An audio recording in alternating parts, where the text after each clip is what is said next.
Yo, what's up everybody? So finally finished my starter guide. It's finally complete. I finished my leveling run on Saturday and hopefully, and this is a disclaimer for the leveling guide specifically, we hopefully get the KR version updated, like with the whole new tutorial and everything. So everything stays consistent, nothing is different. But if it's not, basically leveling is MSQ, which is main story quest, and when you hit the bottlenecks, you just fill it in with codex. And it's simply just that. But let's go ahead and get into this guide. So, as everybody knows, Throne and Liberty is a game where there are no classes, there's no specific tank, DPS, healer roles that you pick on the class selection screen. It's just weapons similar to New World, where you just pick 2 weapons up and all your weapon skills are tied to the weapons themselves. So there's nothing like ESO, how you have your Dragon Knight class and you get Dragon Knight specific skills. No, everything is just related to the weapon. Now, technically, when you pick one of these 2 weapon combos, and again, like it says in bold, these are not meta combos. Not every single thing is on this list. Some of the things on the list are just not even played at all. Nobody would consider picking up that combo, but I'm not here to dictate how you play the game. You can play however you choose to play. But this is what you would technically be considered if you're queuing up for a dungeon or if you're PvPing. For example, if you're crossbow dagger, you'd be considered an assassin in PvP. And what that means is you would go into the backline, you get a couple picks of the backline, you go ahead and spin around in the backline with skill specs, stuff like that. Greatsword dagger, you get 1 or 2 picks, you get in, get out, etc. You know, healer, self-explanatory. Frontline is tanks, etc. Range, mage, you know the deal. So the big thing of this guide is how to hit 50. Now 50 is pretty simple, especially when you're leveling up. You're going to be getting these stat points. The best stat points to invest into is pretty much dexterity. It gives you crit. That's all you need while leveling. And then you can put your extra points into perception to get a little bit more hit for like higher level mobs. Sometimes you miss. Perception is not overly important in PvE because as soon as you hit the level, you're hitting the mob no matter what. You might miss like 5-10% of the time. That's just innate. Nothing you can do about that. But dexterity is usually seen as the best leveling stat, only because it gives you the best DPS. You clear everything faster. You can invest into wisdom if you need more mana. That is really solved with the new mana regen pieces they give you when leveling up. And you can invest into strength if you need HP. You can just play around with this whenever you want. It's free to reset anytime. Now, when you're leveling, you're going to have gear. You're going to get gear from quests and chapter completes. You don't really have to stress out about crafting gear. Everything was done with like just the free gear they give you. I didn't even upgrade it. Leveling was super easy. It was just a breeze. But with that said, when you're doing anything like auto running, whenever you have like break time, if you're not trying to do a speed run, it's generally good practice to upgrade your gear. You get growth stones during doing the quest, which is the item used to upgrade your gear. And Solent, of course. That's always Solent's used for everything in this game. So don't worry about leveling up your gear. Everything transfers over. You don't have to worry about your green XP transferring over to your blue. When you get a blue later, just make it max. It's best to make your greens max, then your blues max, and then transfer it all into your purple. It'll conserve all the XP. You don't have to worry about losing anything. Now the same goes with skills. Same exact concept. You want to level up your skills. Of course, some skills are better than others. Not all skills are made equally. For example, a staff. Leveling of the staff. This is the goated skill. You fireball. Best skill in the game, best leveling class in the game, hands down, not even close. If you want to speedrun, you want to do it with staff. I don't suggest you specifically pick staff to level up. If you're not going to play staff, you should level up however, on whatever class you're playing. It doesn't matter how slow or fast you go. Leveling is not going to take more than 8 hours tops, if we have the same system, of course. But you want to research what skills are good for your class, or not your class, or your weapon setup. I'm just going to call it class, because that's what I'm used to calling it. So for your class, you want to see what skill's the best. For me, it's fireball. For you, it might be different depending on your weapon. For greatsword, it might be something like Valiant Brawl. Valiant Brawl is really good. Low cooldown. You can skill spec it at level 15 to have extra AoE. This is not telling you to do that. Just see what's good. There's tons of YouTube videos, tons of people smarter than me and you that knows They play this game like more hours than I have, and I played thousands of hours. But that's regardless. That's beyond the point. But go ahead and search that up. And make sure you're investing into your skills, because your main skill will take you really, really far. Now, skill specs, you unlock this at level 15. Pretty simple. You start getting these points all free. You don't have to worry about resetting this anytime. You can reset it. You can just invest into it, reset it. Doesn't matter. All the time. Like, for example, reset this, no cost, nothing, put it right back in. Doesn't matter. So what this does, it makes some of your skills come online, makes some of your skills AoE, changes exactly, like, entirely how the whole skill works, makes the skill better. Do your research, see what skill is good. For example, if you're leveling on staff, like I said, the fireball is goated. Fireball does everything. Fireball does the dishes, washes the laundry, takes care of the kids, does everything. This is what you would take if you're doing staff. That's like staff anything. You just take this fireball, take these 3 tripods. This does everything for leveling. You don't have to invest into anything else. You can be naked, you can just have a staff in your hand, and it just does everything. Like I said, does the laundry, cleans the kids, does the dishes, whatever. It does everything. Now, once again, for the leveling guide part, this is 1 to 50. I have it all outlined, detailed, pictures. Most of this is pictures, don't worry. It's like not all text. You're not going to be reading like an encyclopedia. It's nothing complicated. But like I said, disclaimer, this was on the most updated KR leveling version. We're probably going to be a patch or 2 behind. Some of the tutorials may be different, but it should be the same bottlenecks and it should be the same XP. Hopefully this is the version we get. I really hope it is, because any other version kind of sucks, unless they reverted back to how Hyper Boost was, where it was only main story quest. It'll be around the same time, 4 hours, like casually doing it, like max tops. But this is the version that I'm assuming we're getting. Now, if we don't get this version, leveling up is still simple. It's just you do your main story quest, and when you get bottlenecked, you do codex. That's it. That's all it is. The codex in your area. But if it's kept this way, this will be faster.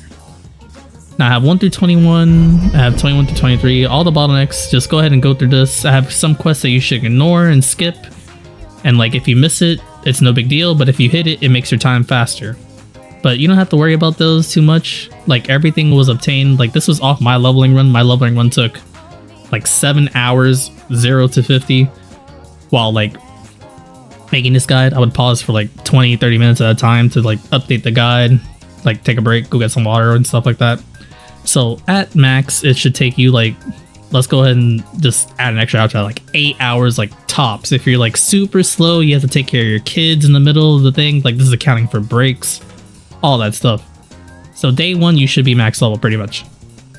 Now once again, I have like quests you want to skip, like these RNG quests you skip. So just go ahead and read this, have this on the side while you're leveling. This is just a little outline. You can level however you want to do it, but this is just what I like found to be one of the fastest ways. This has like puzzle solutions for codexes, for like mana waste, for example. This is like some rhythm game or whatever, and this is like you want to align the golems to walk across the path. Of course, if you want to do it and have fun and experience it for yourself, you can just ignore the solutions. Don't look at that part, etc. Now we come to the end of the leveling guide. You're finally 50. Woo, we did it. You can finally experience the end game, sort of. So now what do we do after you hit 50? Well, there's a few things you want to do specifically, like in order. You can do whatever order you choose, but you want to specifically, you can do, you want to do secret dungeons first. No, I ignore this part, but you want to do secret dungeons first. It's how you get all your growth stones. It's how you max your gear to +9. It'll be after level 17, level 18, something like that. It's a tutorial quest. You have to do this. You eventually unlock secret dungeons. Now this gives XP, of course. This gives Solent. Most important thing, growth stones. This is how you upgrade your gear. This is the only way to upgrade your gear. So you go ahead and knock these out, and it should get your gear pretty high. It should be like at least like +7, +8, depending how much we get in our version. And this is just how you upgrade your gear. Just click this, boom, upgrade, boom, upgrade. No RNG. The only RNG is how much XP you get. Who cares? Whatever. You don't fail, it doesn't break. Awesome. Pretty simple. That's the first thing you want to do at 50. Now you can do your codex. Codex is extra awards in every zone. Every zone has exploration codex. You get extra awards. You see growth stones here. Growth stones, Solent, growth stones. Books are important. more materials to craft stuff. All this is important. You're eventually going to complete every single codex, so you can take that your own time. You can do whatever. You don't necessarily have to do this after 50. If you really like questing, you can do this, take it at your own pace, whatever. But this is just all stuff after 50. And the reason why you don't do it while you're in the area is because it's better to get 50 first and then go back and slap everything. Way more efficient.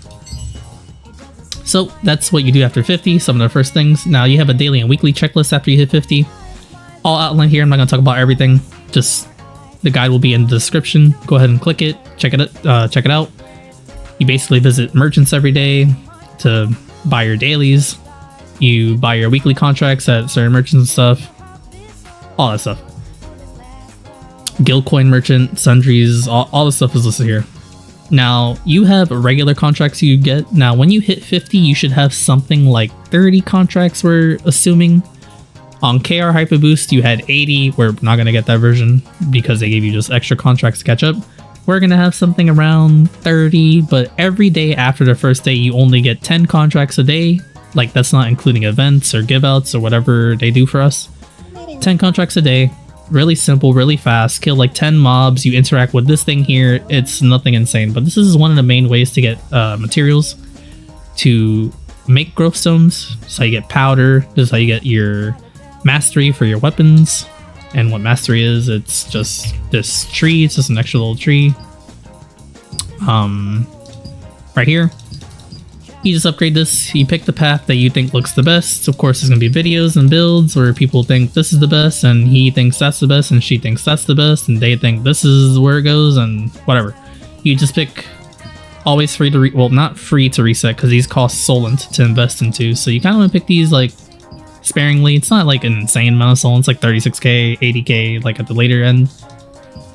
But you just pick whatever you think is best. And that Mastery XP, once again, is from contracts. Now let's go ahead and go to the next daily you'll have to do. You'll get 2 dungeons a day. T1 dungeons aren't insanely hard. They're pretty simple, honestly. Some of them are like for example, Butcher's Canyon is like the T1 dungeon. That's like the hardest one, but it's not even hard. It's very simple. Tons of guides available. I'll probably be making some guides as well when I finally do dungeons and it launches. But go ahead and knock these out. 2 dungeons a day. I have how you get your weapon. You pity your weapon. There's a specific way to pity your weapon. You do every dungeon like 10 times. This will be about 20 days to pity your weapon. You can farm your weapon 2 ways. You can either keep slamming your head against the dungeon and pray you get the pity drop in the loot table. So for example, let's say I want, what do I want? I want 2 Blick Staff. Where is it? 2 Blick Staff. So I can spam Tyrant's Isle 100 million times. I'm just making up an example. Let's say a real world number, like 7 times. Maybe I get it. Boom. I got it. Awesome. That was way before the pity, only because I spammed this dungeon. You can do it like that and pray for the RNG chance. We don't know what the RNG chance is. It says it here. It should say here on our version, it says 5% to hit this. And there's just so much extra loot. So much stuff you do from dungeons, but basically it's a 5% chance to hit this. And I can keep grinding for that 5% chance, or I can do every dungeon from my daily dungeons. So I get 2 a day. I can do Death's Abyss one day, I can do Curse Wasteland one day, I can do Temple Slaughter one day, Butcher's Canyon, Tyrants, and keep doing this over and over again, while also having the chance, of course, to get this purple drop when I come to Tyrant's Isle. And, you know, maybe I get it, maybe I don't. If I don't get it, I have to do every other dungeon 10 times, or I can keep spamming this dungeon. Either way, do it however you want to do it. This is just showing you how you do pity in the current version. I don't know if this is going to change. It shouldn't, but that is how you pity your weapon. And the last daily, and I say last, there's one more after this, but not sure if it's going to be open day 1, but the last daily is Abyssal Dungeons. These are the open world dungeons. These won't be open like immediately when the game comes out. They might take a little bit to open due to milestone. They should, like, at the very least, Silas Abyss should be open day 1. Floor 1 and 2 should be open day 1. We're not sure. We have to wait and see for our version. That's just how it was on KR. That's how it was in the betas. You can assume floor 1 and 2 will be open at least by day 2, but just expect day 1 it's going to be there. So when you hit 50, you're going to get these. Where are they at? These Abyssal Contract tokens right here. These are basically tied to contracts and dungeons because that is how you accumulate more. You accumulate more from doing contracts and doing your dungeon runs. And you basically go in here, you hit the mobs, this depletes. This is where you party grind, this is where you solo grind, this is where you get Solent, this is where you get extra mats, extra parchment, some of your gear drops, etc. You get everything from here. You want to go ahead and knock that out every day too. It'll probably be like anywhere between like 20 to 40 minutes of grinding maybe. They deplete pretty fast, especially if in your party you can go super fast. There's going to be tons of people in the area, just tag the mob, maybe you get the drop. Just go ahead and deplete this. Now the last daily, and also like I said, don't know if it's going to be open day 1, but Gate of Infinity. Now what this Gate of Infinity is, it is secret dungeon basically, but on steroids. So the bosses are tougher, not undoable, but they're tougher. This is like season based. These change, these rotate out like every week. Here you have leaderboards for your class. You have leaderboards for other classes, for other combos. You can see how you fare against these classes. Now, you want to go ahead and do these because the achievement rewards are very good. These are the current for this season achievement rewards. Our version will be different, of course. But you defeat the dungeon, you get all these rewards. If you even just clear it, you do it in 5 minutes, you get all these rewards. You do it in 3 minutes, you get every single reward and above. Like, it's just extra materials, extra stuff to enhance your character. You want to go ahead and knock this out. Everyone's able to do it, any class, you can do it. You might struggle if you're a class that kind of lacks DPS or whatever, but you can eventually do it. And then there's also rank rewards. If you get like rank 1, 2, 3, you get an emote. Like rank 1 to 20, you get an emote. You get different Solent rewards. There's a decent amount of Solent, pretty good to get higher ranks, so you want to try and get that.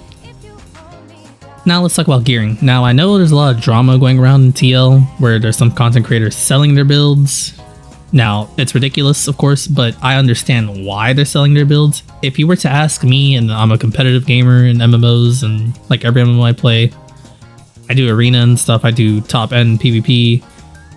This game is about, if I were to say the spread, it's spread out between 3 factors when you're fighting a match. It's 1, matchup, so weapon combo versus weapon combo, class versus class. Like you have a plus and minus, of course. Like for example, let's say Greatsword Dagger. If you're a Greatsword Dagger going against, let's say, if you're a healer, if you're a Staff Wand, of course, Greatsword Dagger has a higher chance of beating you. That's one factor of combat. The other factor is, of course, your build, your gear build, like the gear you have on your character. Like, for example, on this character, this is just a fresh, like, 50 character. I don't even have, like, some accessories because I didn't need it. This is just, like for example, this piece of gear, let's say this was evasion. I want to use evasion. This has ranged evasion and it can roll magic evasion because leather, right?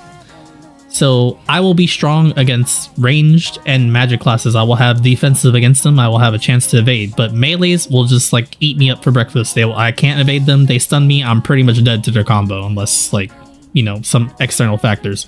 But that's like how Canon explained it. He really explained it the best. It's a rock, paper, scissors type of matchup system. It's like fighting game matchups, except the plus minus spread is like heavily exaggerated. Like if you're minus, you are literally super minus. You're probably not going to win. You win like 10% of the time. And of course, that brings me to the final factor, what I think gearing is. Or sorry, what combat is. And it's like 20% skill. So it really makes sense why these people are selling builds, because your skill is about 20% in the combat factor, and then I want to say it's spread out evenly between matchup and gear. Like gear would be 40%, and then your matchup will be another 40%. So it really comes down to like that heavy 80%, right? Your matchup and your gearing. And then 20% is like skill. Of course, you can beat a bad player, but for example, let's say crossbow dagger in PvP in a 1v1 situation. If you're going against an SNS wand, there is like a 5% chance you'll win. There's nothing you can really do unless that player is like keyboard turning with like Q and E to like turn their screen and like clicking their skills, and then they lose target of you and they're like, you jump behind them and they're turning very slowly like this. That's like the only time you'll like win and stuff like that. Skill based. I'm not saying you can't win at all. It's just super hard. But with that out of the way, let's go ahead and go to trading. Now, trading is what you do for your gear. I have in the guide, I have it outlined, but I'll go ahead and show it in game. You have 3 traits. When you're doing a specific piece of gear, when you want to lock into the trait, let's say I want hit, I need specifically an elite resistance staff with hit, then I can unlock this trait. And the other way is using trait unlock zones. I do not have that tab right now because it's a fresh character, but there would be in the guide right here. This is what the window would look like. Trait unlock. You use the trait unlock zones. For example, this piece of gear, this is a purple T1 piece, costs 100 unlock zones to unlock the trait I want guaranteed. No RNG involved, none of that nonsense. That's how you unlock your traits. Now you get 3 traits per piece of gear, and that's pretty much it. You just go ahead and go along about your day.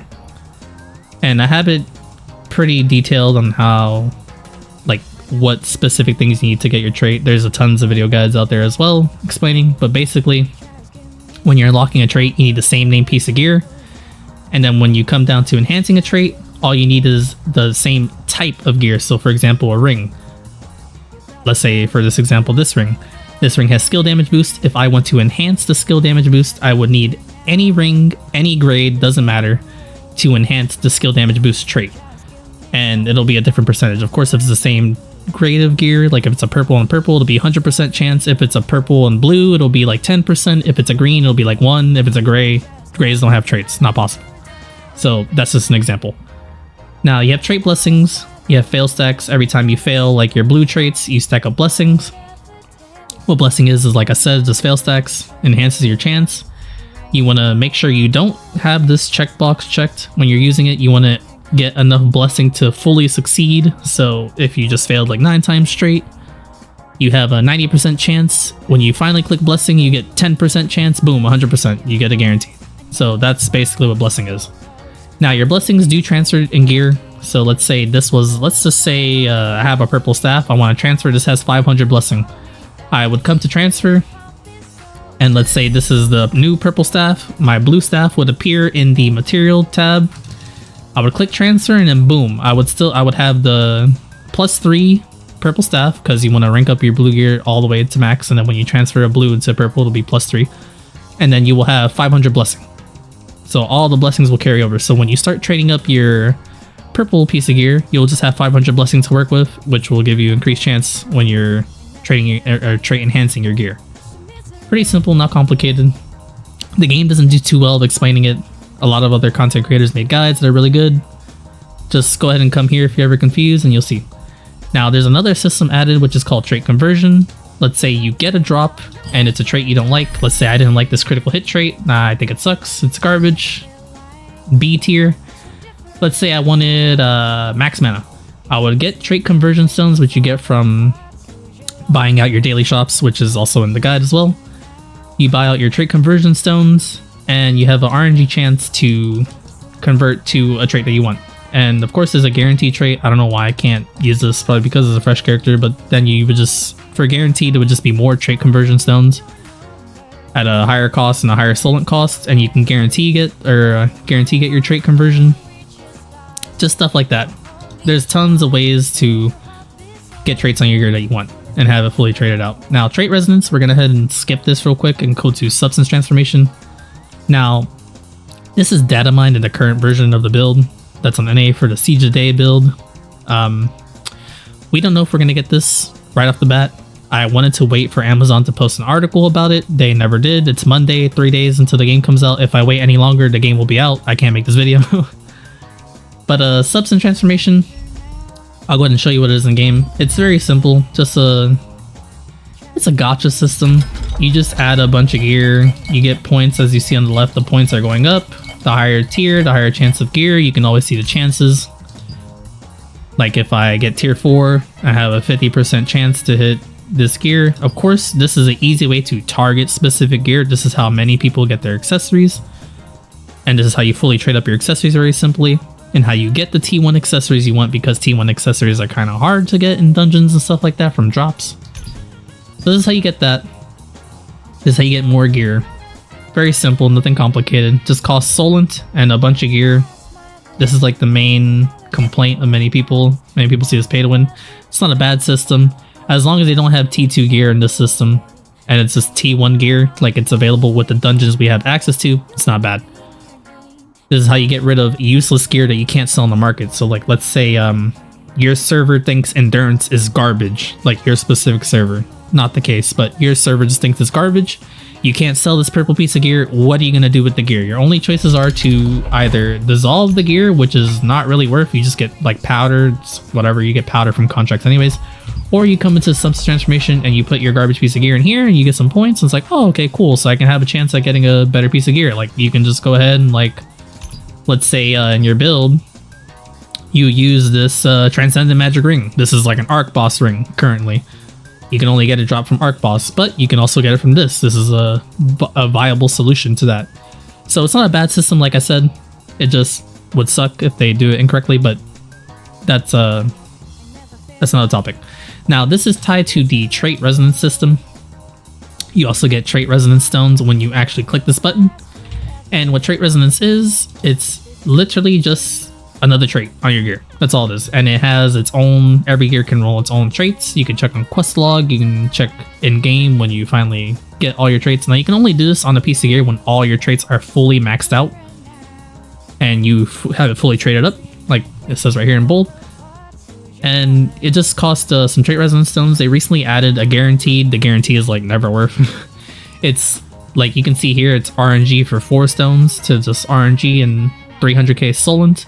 But to guarantee it's 6 mil Solent and 80 stones, that's like a lot. That's 8 substance transformation taps, because ideally you want to do tier 4 for like your purple gear. So you have to do this 8 times to guarantee, and this is like gonna cost more and stuff like that. It's an insane Solent sink. Solent is like the bottleneck of the game, and you can only get Solent from like killing mobs and playing the game. Or you can do some scummy thing, which is like, you can pay to win, you can buy Marins, and then you can sell the Marins. That's like what a lot of whales will probably do, so I highly suggest you sell your purple Marins. Day 1, it's going to be a lot of money. It's not called Purple Marin, it's called Marin. CDs, these sell for 432k. People would like buy it with their Lucent, and then they just go to the Sundries merchant and just sell it off. That's how you get around the like whole not being able to buy Solent. You can technically buy Solent, but yeah. Hopefully the system's not in our version. Hopefully that data mine is just troll. But like I said, it's not a bad system. It just sucks as a free to play. It's kind of hard to have enough materials, but it is what it is. Now let's talk about the other last tasks after you finally hit 50. You have Lifeskilling. Lifeskilling is very good in this game. It's very simple, nothing complicated. You literally just go out and do it. It's not hard at all. You have Expeditions, which is you just come to your house. Go ahead and teleport to the house. Show you what the menu looks like. But Expeditions are really good. You want to do this like once every hour. You just go ahead and send your guys, send your little boys, send the boys out for a nice little walk in the park. You get some rewards. This is how you get Tevin Soul Fragments and Queen Belander Fragments, which sell for a pretty penny. Tevin Fragments are $490 on KR, and then Queen Belanders are like $800, $890 currently. Really good. Good way to get boss weapons. Good way to make Lucent as a free to play. Go ahead and do those every hour. When you go to sleep, do it for 8 hours, etc. Fishing, you get fish. Pretty self-explanatory. I have outlined in the guide what you do, like ocean water and puddle water, or lakes and stuff like that. Those are 2 different types of water. Different fish can be caught in there. They kind of do match the description, so you don't have to worry about that too much. But if you just fish in the sea and you fish in these lakes, you'll pretty much get different fish. And some fish are used for cooking. All 3 of these systems are tied together. Expeditions is a main way to get your protein and salt and stuff like that. Fishing is of course how you get fish, and then cooking, you use all the stuff in the in cooking. Cooking is very good because some of these food drops, like this Solent bonus, is like insane for like grinding to get extra Solent, because you know Solent is the bottleneck of the game. Everything you do costs Solent. It costs Solent to breathe in this Infernal Liberty. But cooking is also a good way to get Lucent, because if you great success, you can sell that food in the auction house and people will be buying this food. Food is very good. So that's another way to generate Lucent. Now that's pretty much it for the guide. Nothing really complicated. Everything's pretty simple. Like I said, the disclaimer, this might not be the leveling version we have. So this 1 to 50 outline might not be one-to-one accurate, but it's pretty much MSQ, and when you get bottlenecked, you do Codex. And that's pretty much it for the video. If you have any questions, need tips, I stream on Twitch. You can join my Discord, it's linked in the guide. This guide will be posted in the description down below, so do not worry. You will have access to it. It'll be open to the public. You can share it, you can do whatever you want with it. And yeah, that is pretty much it. I hope this helps. I hope this helps you get ahead a little bit in Throne Liberty. I hope it's not too daunting. Like I said, some of the systems are just not explained. There's more systems in the game, like runes and stuff like that. I'm not going to explain that because that's just information overload. You don't really need that. And there will be guides in the future explaining that. I might be doing some dungeon videos, some dungeon guides for mechanics. The mechanics are not overly complicated, but I'll be streaming it. So if you want to come by and watch on Twitch, I'll be doing that. I'll be playing this game nonstop on Twitch. But yeah, hope you guys enjoyed. Hope you guys have a great day. Take it easy. Peace out.